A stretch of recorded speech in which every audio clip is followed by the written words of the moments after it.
नमस्कार दोस्तों, जय जोहार। मैं कौशल तिवारी और बिहनिया संध्या में आपका स्वागत है। छत्तीसगढ़ में अपनी बुरी गत बना चुकी भारतीय जनता पार्टी अब चुनाव जीतने के लिए क्या छत्तीसगढ़ में आग लगाना चाहती है?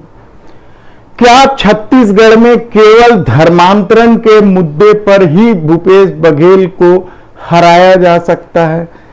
क्या वैमनस्यता बढ़ाकर इस शांत छत्तीसगढ़ को ही जीता जा सकता है?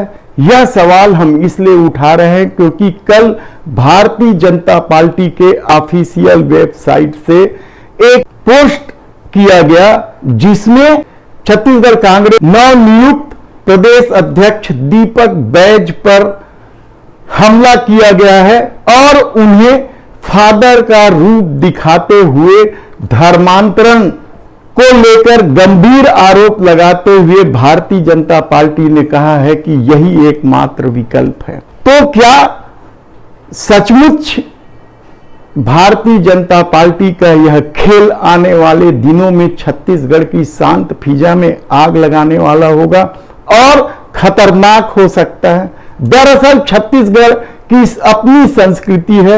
यहां आजादी के बाद कभी दंगे नहीं हुए। यहां लोग आपसी भाईचारा प्रेम में रहते हैं। जियो और जीने दो की संस्कृति को लिए छत्तीसगढ़ में कभी भी सांप्रदायिकता को जगह नहीं दी। लेकिन जब से भूपेश सरकार की सत्ता में आई है, भारतीय जनता पार्टी मुद्दा विहीन हो गया है, क्योंकि जिस धर्म के आश्रय वह चुनाव लड़ते रही है उस धर्म को लेकर भूपेश बघेल ने जबरदस्त काम किया है। चाहे रामगमन पथ मार्ग हो या फिर कौशल्या देवी का मंदिर हो, गाय गोबर गोठान नरवा गरवा घुरवा बाड़ी को लेकर भूपेश सरकार ने जो काम किया है उसके सामने भारतीय जनता पार्टी के धर्म का मुद्दा बौना साबित होने लगा है। शायद यही वजह है कि लगातार भारतीय जनता पार्टी भूपेश सरकार पर भ्रष्टाचार के आरोप तो लगा रही है,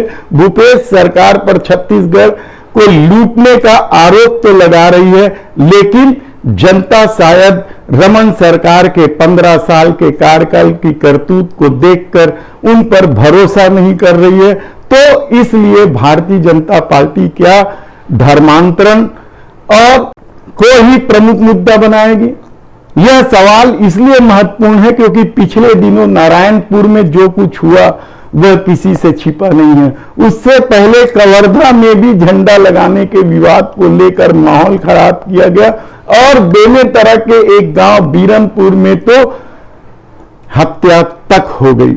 लेकिन उस सारे मामले को लेकर भूपेश सरकार ने जिस रणनीति के तहत हैंडल किया उससे भारतीय जनता पार्टी के सामने अब कोई चारा नहीं रह गया है। और कहा तो यहां तक जा रहा है कि यही स्थिति रही तो भारतीय जनता पार्टी को यहां 2 दर्जन सीट मिलना भी मुश्किल हो जाएगा।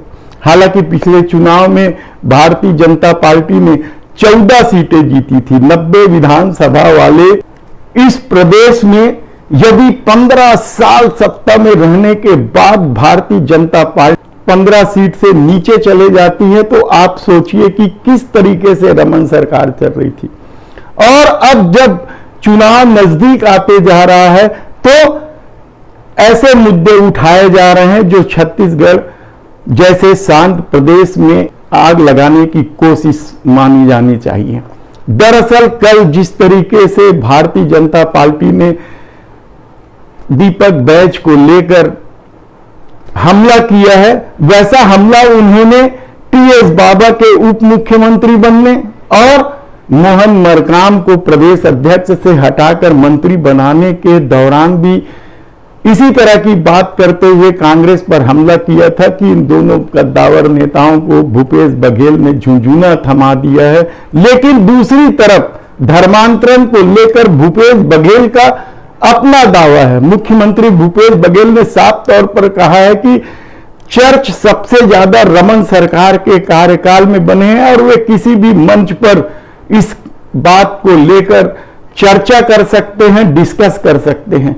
लेकिन इन तमाम परिस्थितियों के बावजूद भारतीय जनता पार्टी ने कल जिस तरीके से नवनियुक्त कांग्रेस अध्यक्ष दीपक बैज को फादर का रूप दिखाते हुए हमला किया है और धर्मांतरण को लेकर जो बातें कही है वह कम चौंकाने वाला नहीं है, और कहा जा रहा है कि आने वाले दिनों में राजनीति और गर्म होगी और धर्मांतरण या इस तरह के जो मुद्दे जो भारतीय जनता पार्टी को हमेशा ही अनुकूल लगते हैं या उनके वोट साधने का माध्यम होते हैं, वे ऐसे मुद्दों को उठाते जाएंगे और लगातार ऐसी कोशिश होगी कि इस खेल में हिंदू वोटों का ध्रुवीकरण हो जाए और वे चुनाव जीत सके।